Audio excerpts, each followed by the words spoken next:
Nature and our relationship to it have long been prominent themes addressed in visual art. Nature provides both inspiration and the materials for making works of art oftentimes. Um, a famous French artist, Henri Matisse, said, "An artist must possess nature. He must identify himself with her rhythm by efforts that will prepare the mastery which will later enable him to express himself in his own language." So artists record and contemplate the grandeur of nature in various ways. It often served as the background or setting for various stories and narratives, but really the ways and the reasons that artists depict natural scenes and landscapes, these have changed over time, and they vary depending on who is depicting the scene.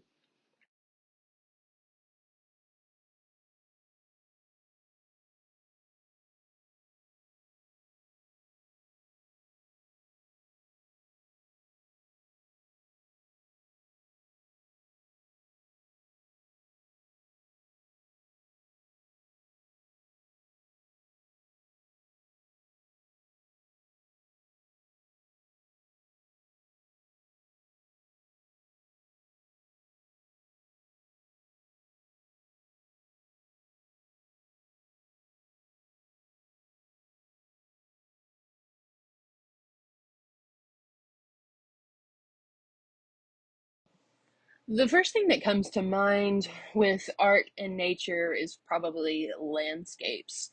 So landscapes are artworks that use land as the subject matter.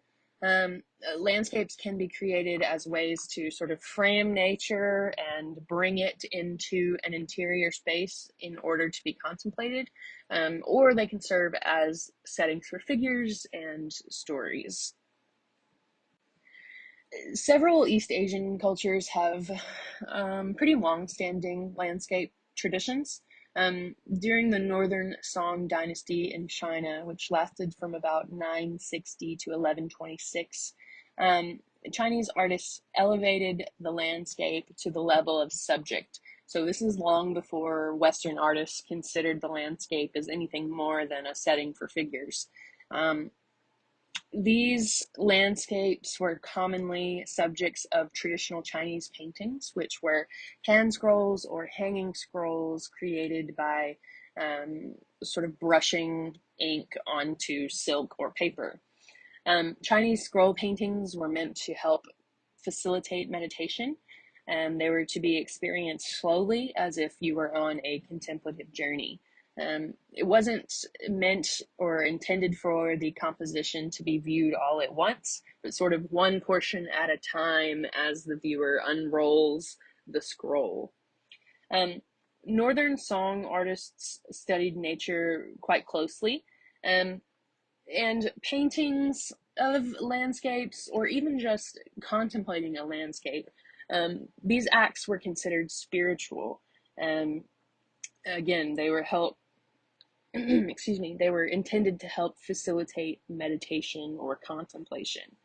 Um, Oftentimes, these artists were interested in sort of specific descriptive details, but they don't necessarily record real sites um, or specific sites. Instead, they're looking to capture the eternal essence of sort of nature or of mountainous or various aspects of the landscape. So Li Qing was an important artist to the development of this genre.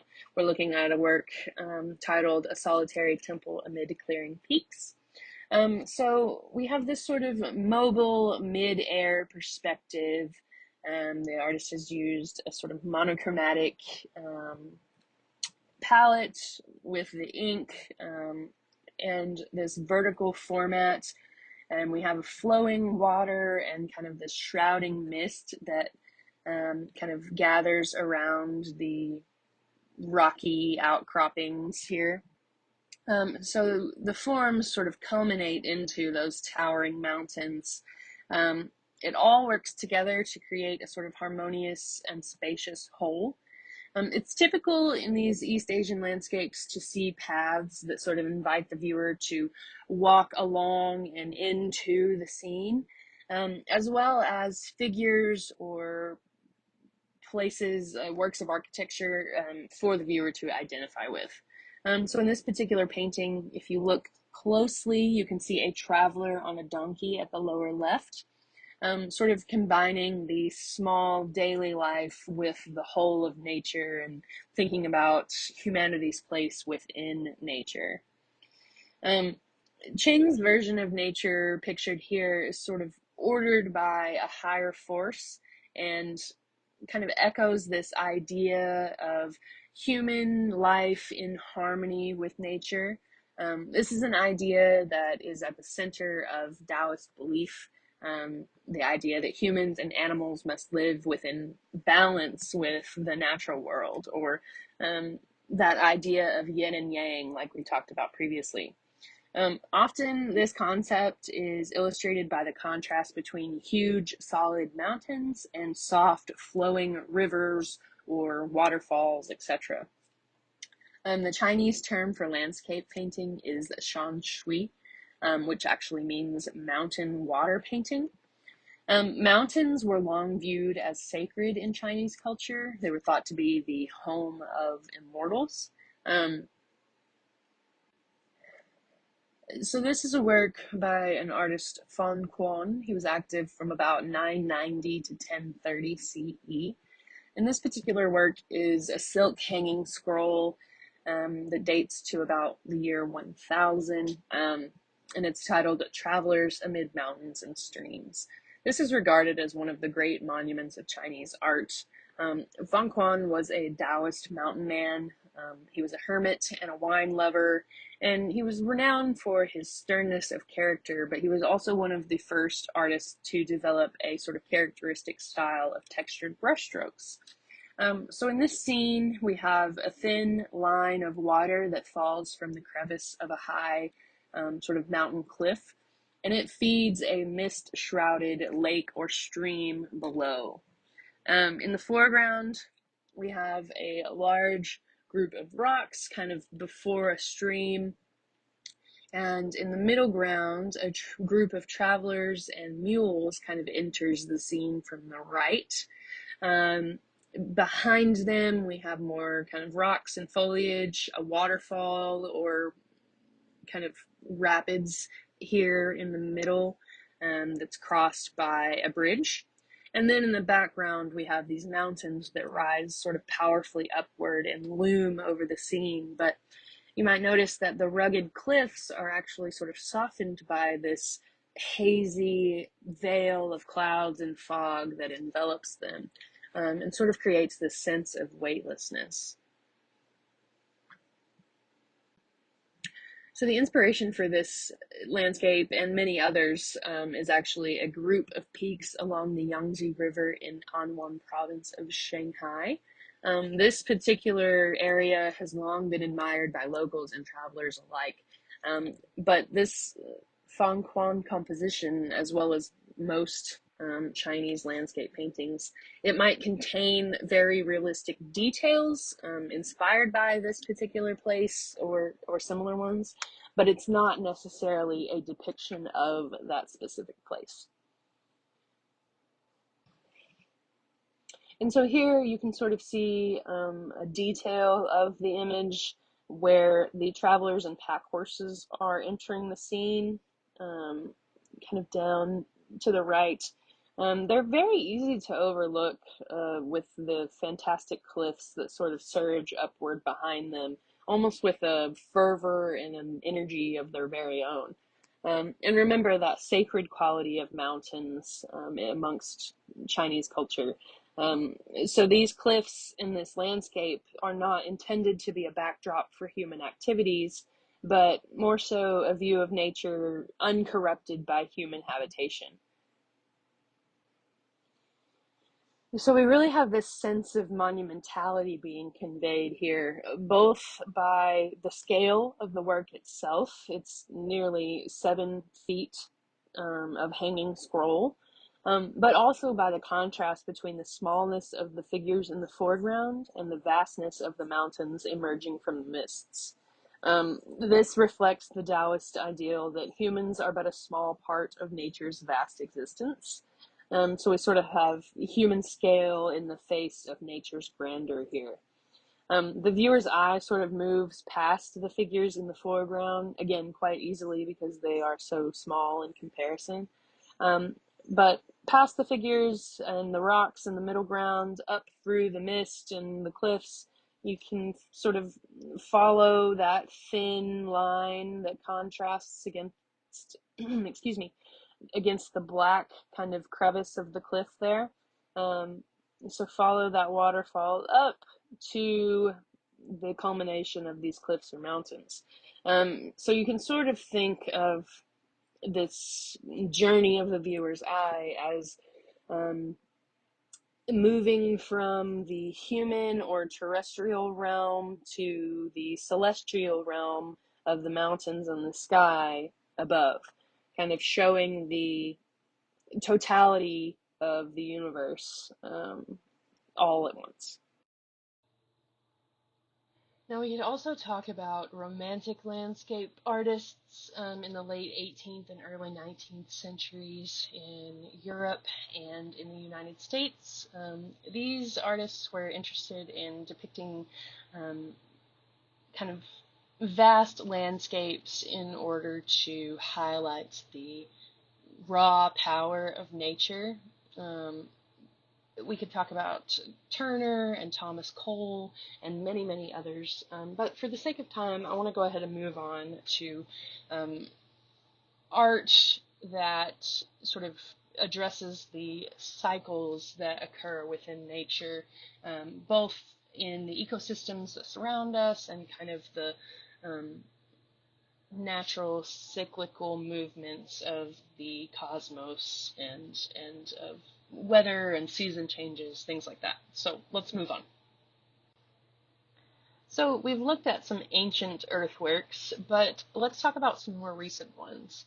In the 1960s and onward, artists were inspired by ideas of minimalism as well as conceptual art, and they began to explore the potential of landscape as both the material and the sort of site or setting of art.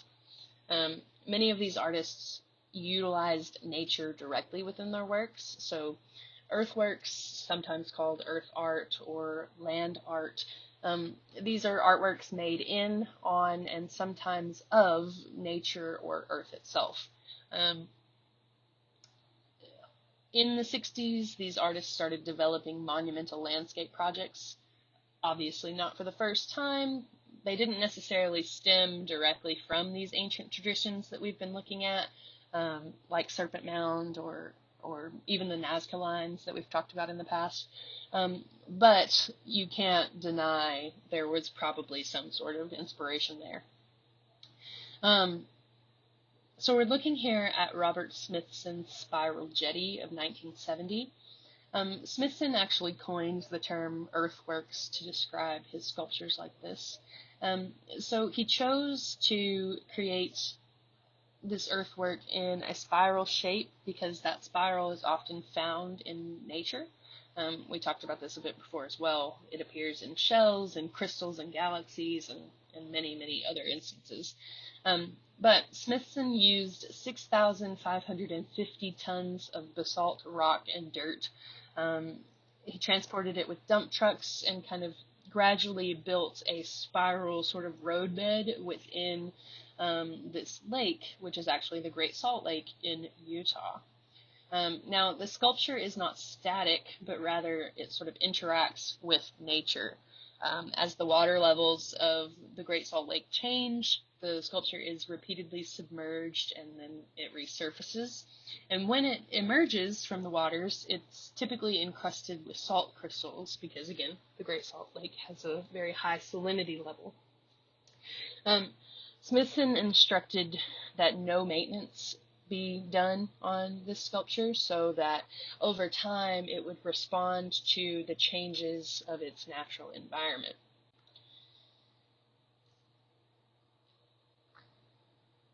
He also created Broken Circle and Spiral Hill, which are sort of similar to Spiral Jetty, and these are from 1971 and 72. So 1970 was the year of the first Earth Day. So these also have kind of relations to celebrations of the natural world and kind of the preservation of it, of humanity's interaction or relationship with nature. Um, but these are also ephemeral. So typically these are made with natural materials, and as I said, Smithson instructed that no maintenance be performed on his earthworks. So eventually these will sort of return to the earth, or be taken back by nature. So they're typically documented with photos and film. So they sort of exist in multiple spaces in that way. But the sculpture itself is within nature and of nature.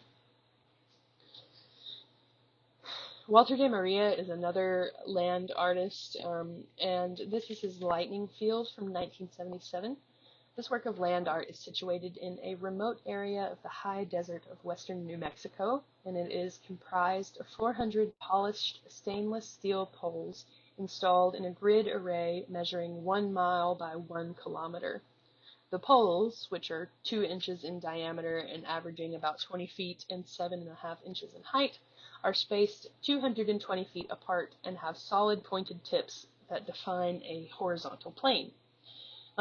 This is intended as a sort of sculptural environment, a sculpture to be sort of walked within as well as viewed. So it's really an experience meant to be kind of had over an extended period of time. A full experience of the lightning field does not depend on the occurrence of lightning necessarily. Visitors are encouraged to spend as much time as possible within the field, especially during sunrise and sunset. And you can even book an overnight stay in sort of the facilities nearby so that you have kind of the maximum opportunity to experience the changing weather and landscape around you. De Maria also brings nature into a gallery space. So here in his 1977 New York Earth Room, he's taken a 3,600 square foot gallery space and filled it with 250 square cubic yards of earth. So the dirt in this room is 22 inches deep. You can see in the photo on the left that it reaches up to the bottom of the window sills. I think he installed this first in Munich in about 1968, in Darmstadt in 1974, and then in New York in 1977. And it's actually been on public display in New York since 1980. So his inspiration for this work was minimalism, but also nature, of course. He's trying to bridge the gap between nature and humanity. And in the middle of busy Soho, New York, he's created this sort of quiet sanctuary in which the viewer can experience and be reminded of nature.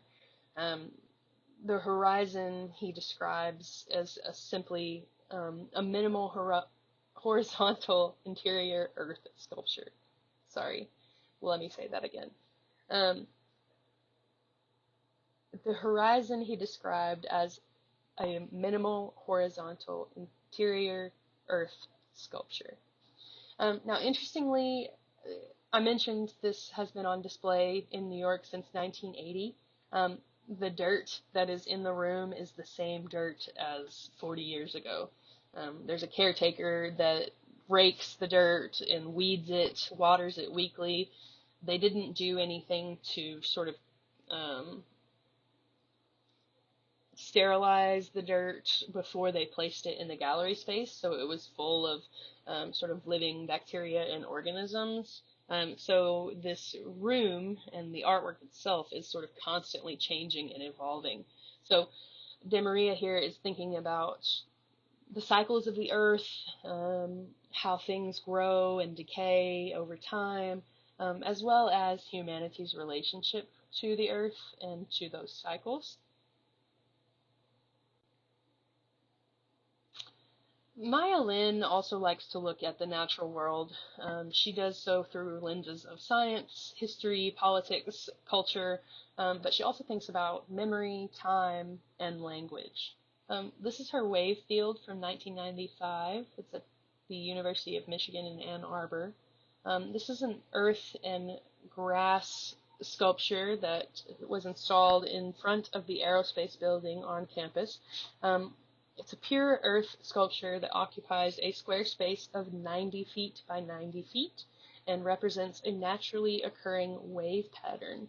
The artist described it as pure poetry. It is a very gentle space that exists on a very human scale.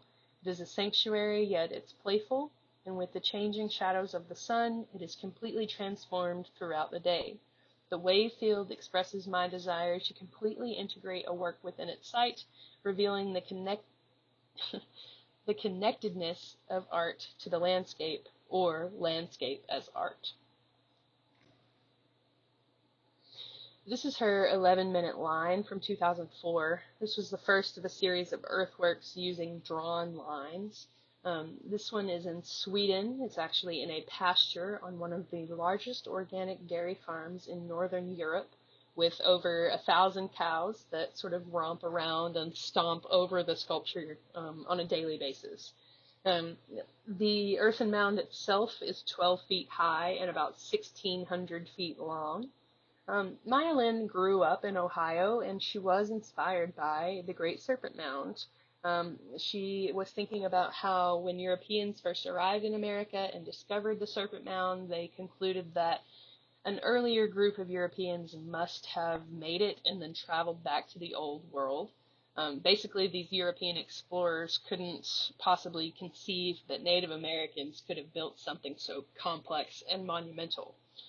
So Maya Lin here has kind of decided to add a subtle element of irony to her 11-minute line by turning the tables and bringing a design that was inspired by the New World back to the Old World. But she's also sort of thinking about how lines have personalities and they can communicate messages of their own. And in a way, this particular line sort of takes on, I don't know, kind of a form of maybe a signature. So perhaps this is the artist's signature left on the earth itself. We looked at Andy Goldsworthy a bit before. He's a British earth artist who works on a sort of smaller scale. He makes site-specific works that are very ephemeral. He uses natural elements from the natural settings and then leaves them so that nature will reclaim them. So here we have his sycamore leaves edging the roots of a sycamore tree from 2013. And then on the right, we have a tree painted with black mud from 2014. Goldsworthy, he doesn't damage what is there. He instead uses what is there to create new forms, almost taking the natural objects out of context to create something new, but at the same time, he's leaving them within their natural context, right?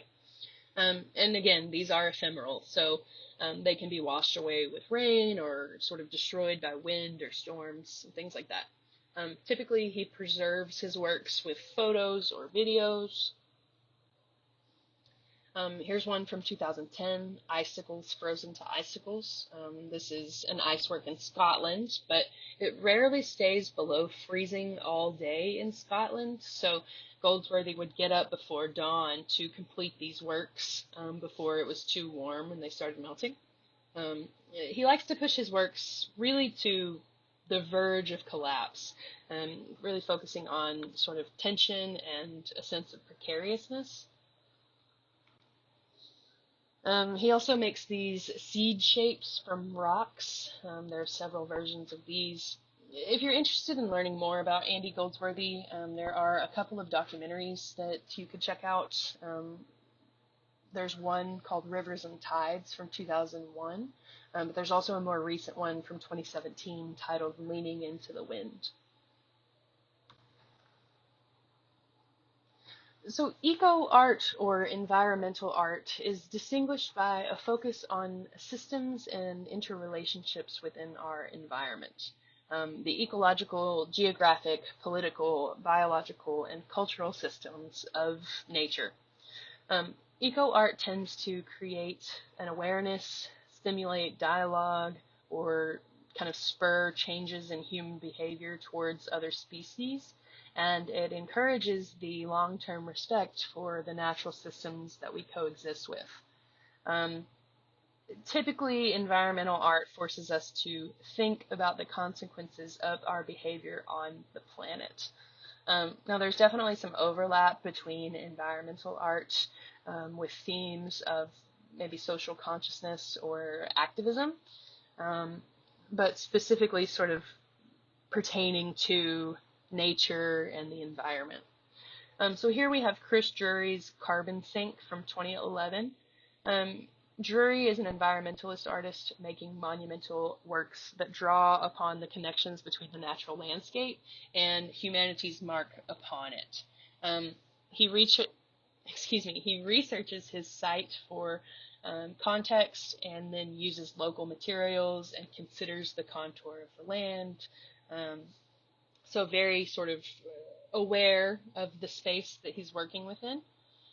Here it's sort of a vortex of charred logs in this space.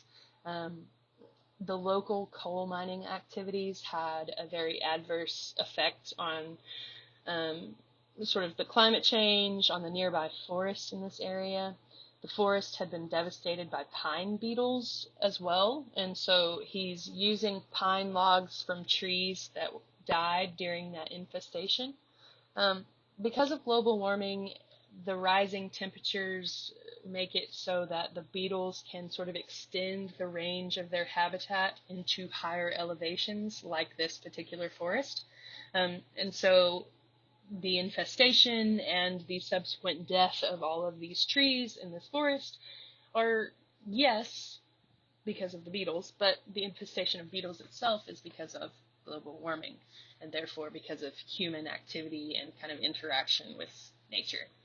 Um, this work is about 14 feet in diameter, and it's intended to stay until it decays and returns to the earth.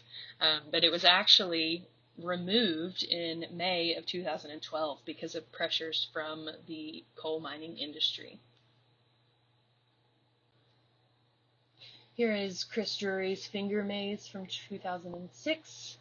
So he's created a sort of maze kind of in the ground here using stones. He's thinking about, again, humanity's impact on the natural world and things like the carbon footprint we leave behind, although in this case, a carbon fingerprint. Martin Hill and Philippa Jones have been traveling around the world making collaborative environmental sculptures since 1994. Similar to Andy Goldsworthy, they use only natural materials found on site, and those materials soon return to nature and become a source of new life. Their works explore ideas about relationships between human and natural systems, and they are designed to express nature's circular regenerative design and interconnectedness. So this particular sculpture is titled End of the Line. The intended meaning, according to the artist's website, was that the circle of life, now undermined by linear industrial systems, can only be maintained by transforming human systems into circular ones so that waste becomes a resource as it is in nature. So the sculpture itself consists of a snow circle divided by a horizontal line. This was achieved by embedding flat rocks into the sides of the snow circle, and then when it was photographed against the dark rock of the mountain, Mount Aspiring, behind it, it reads visually as if there's nothing in that space, and so it's sort of floating. Many of their works are made in association with natural bodies of water, often with a sort of reflection in the water that completes a sort of visual circle. So this one is Kanuka Sphere. It was made in 2015 on Lake Wanuka in New Zealand. It consists of intertwined Kanuka branches that are reflected in the water, and it's about 1,800 millimeters high. So this, again, according to their website, this was intended to refer to the need to mimic cyclical natural systems in the design and manufacture of our man-made systems. And so they've documented their ephemeral sculptures with photography and video in ways that, quote, provoke a deep human response that leads to closer understandings and the use of these cyclical processes of nature that we call nature's design, end quote. Again, they do document these with photo and video as well. So this is actually a still from a sort of dystopian video made in 2012-2013, and it's titled Burning Issues. So we have a sculpture of a figure made from dry strands of snowgrass installed in an alpine tarn at dusk and set on fire. This is a reference to global warming. The world scientists have repeatedly warned governments and people that if we don't alter our operating systems to eliminate carbon emissions and restore our ecosystems, the life support systems of Earth on which we rely will be sort of compromised beyond repair. So these artists are really trying to draw attention to that and spur social change. Here's one more by Martin and Philippa Jones. This one is The Sky is Broken. And I'll read you the caption for this particular photo from their site. It states, "Things are not always what they seem. These are not holes in the sky, but patterns on the frozen surface of a lake seen from a cliff above. The amount of carbon dioxide in the atmosphere passed the threshold of 420 parts per million, according to the National Oceanic and Atmospheric Administration. ppm, parts per million, is a unit of measurement used to quantify pollution in the atmosphere. The safe considered level is 350 ppm. Here we have a work by Maya Lin once more. This time she's bringing nature into the gallery space, and in particular bringing her sort of natural waveforms into the museum space. This is Untitled Topographical Landscape. It comes from an exhibition, a show that she put on titled Topologies. And this is constructed with cut particle board in various kind of shapes or heights, so it creates this dune or water-like form. She was originally concerned that this work was too object-like. She really wanted the pieces to pull on the viewer's experiential interactions with the earth, rather than for it to read as sort of sculpture. Here is a work sort of a mixture between sculpture and installation, I suppose. This is Folding the Chesapeake from 2015. It consists of 54,000 marbles. So Maya Lin made drawings of the Chesapeake Bay and its sort of watershed systems based on images from NASA. During the 19th century, the Bay Area was brimming with life, but during the 20th century, that sort of declined quite a bit. However, since 2009, that is on the rise because they passed the Chesapeake Clean Water Act and the Ecosystem Restoration Act. So in Lin's work, the marbles are parts of a whole, and they are meant to represent the 2,700 species that live in the Chesapeake Bay ecosystem. Here's one that's sort of similar. I included it because it's actually at Crystal Bridges, so you might have seen this before, or you might have the opportunity to see it in the future. Again, using satellite imagery, she has sort of recreated the Upper White River, and she's done it with a precious material, so using silver here. So really thinking about the preciousness of water and of pollution of water, and how, humans, the presence of humans kind of changes the landscape around us and affects the natural systems and cycles around us. Here's a work by Maya Lin that's a bit different. It's actually a web-based work, and it's titled What is Missing? This refers to species and habitats within the natural world. She collects natural sounds, videos, and animations, and then weaves them into this web-based memorial. So the homepage is a map with color-coded clickable dots. Some of these take you to pages with personal memories or pages that show and discuss specific spaces within the natural world. Some of them play sounds that relate to those spaces, while others are quiet. This is meant to show how the biodiversity of an area used to be versus how it is now. Some of the dots take you to core videos and animations that kind of detail information about the habitats and species that have gone extinct. So there's sort of this time travel-esque element to this work. It's a map for present and future conservation efforts, and that inspires people to preserve biodiversity and sort of imagine different trajectories based on our actions as humans. There are also additional buttons along the bottom of the page that show how quickly current green spaces could be depleted at the current rates of deforestation. So this is all about action and hope, trying to inspire the viewer to think about the relationship between humanity and nature and what effect we have on nature.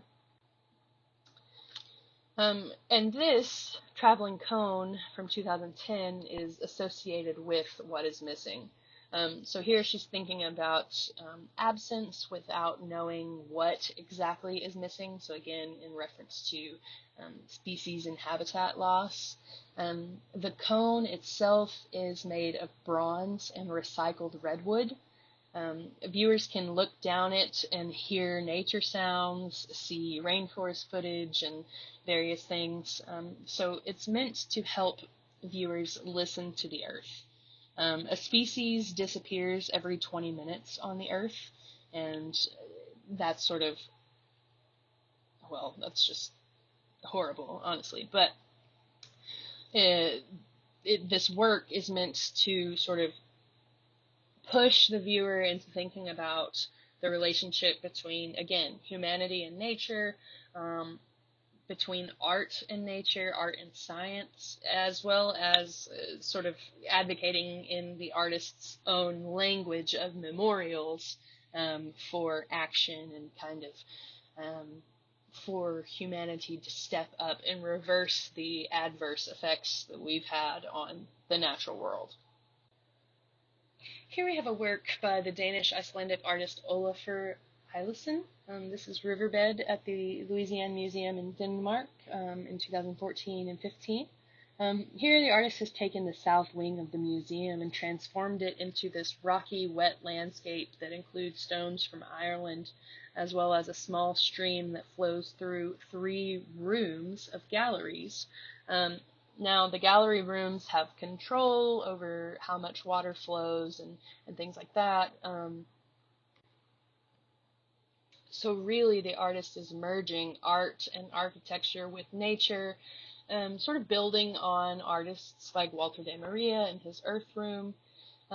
it's kind of an uncomfortable space because there are no windows, no horizon, but there's also this lovely sense of nature, and it kind of inspires a longing within the viewer to actually go out and be in nature. And then the viewer, as they walk on the work, that sort of mimics humanity's impact on nature as a whole.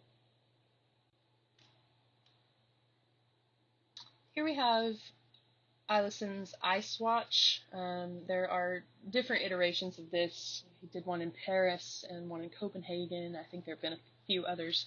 But these consist of installations of 12 large ice blocks in a circular sort of clock formation. The ice is actually broken off polar ice caps and sort of transported to the site. Rather kind of arduous in process. But he did the first one in Paris, I believe, during the UN climate change meeting in order to comment on the urgency of the climate situation.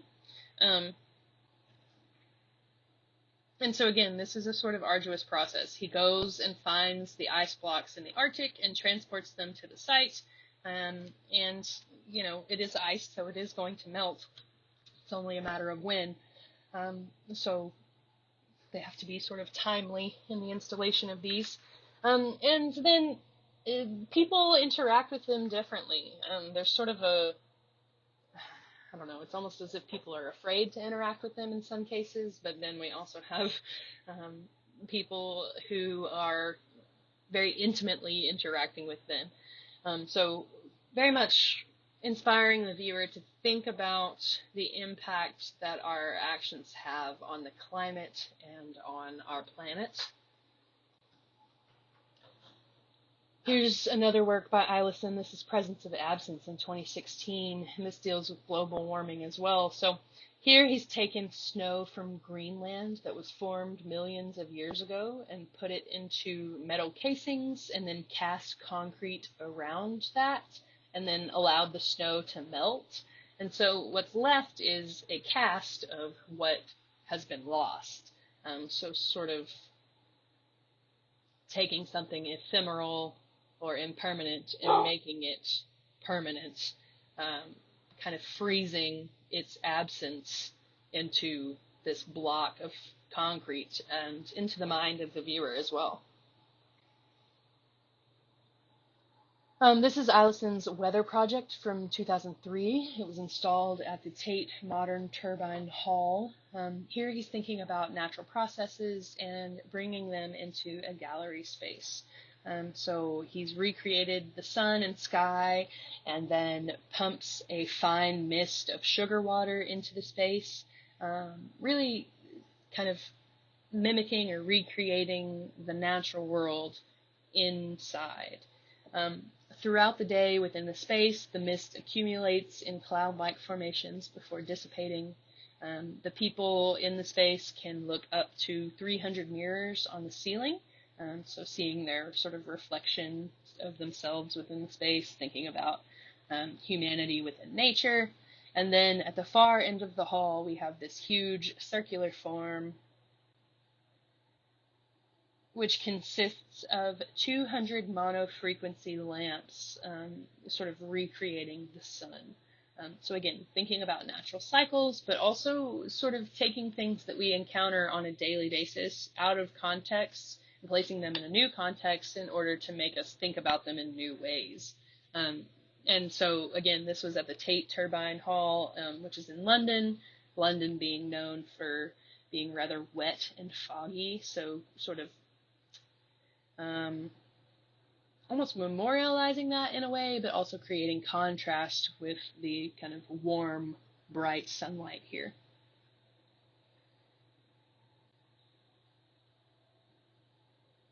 And we also have Giuseppe Pinone.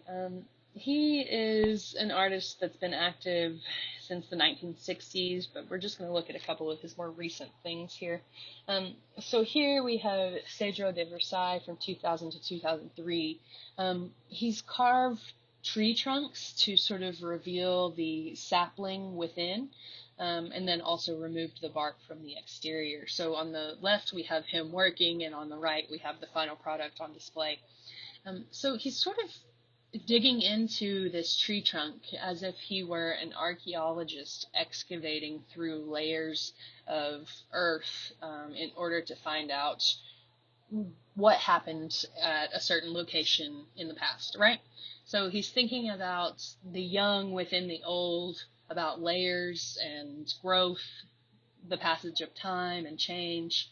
Um, Also, potentially about natural cycles, which are sort of illustrated within the rings of a tree as it grows, right?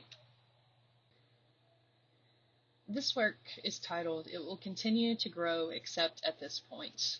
It was originally conceived by the artist in 1968, but it was ongoing at least through 2003, though I would be interested to know if it's still in progress.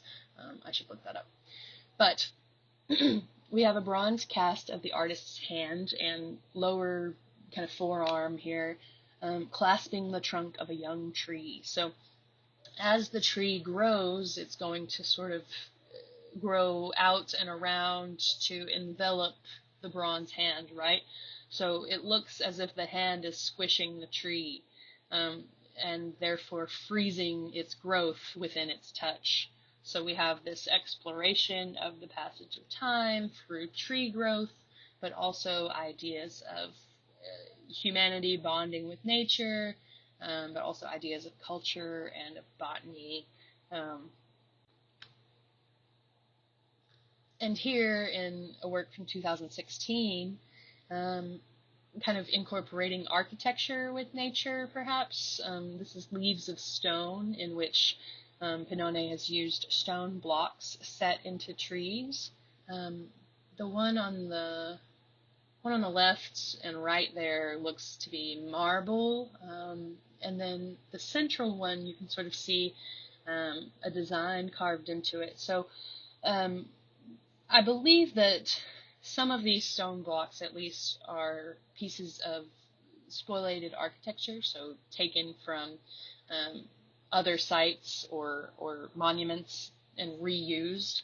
Um, he said that he wanted to create something with the ability to exist in dialogue with the historic landmarks nearby. So this is in Italy. So the artist is thinking about the ancient Romans as well as the Italian Renaissance and the sort of history of stone architecture, ruins, and sculpture, and then incorporating that into the living dialogue of nature. The tree will eventually morph and grow around the stone and kind of envelop it and become one with it.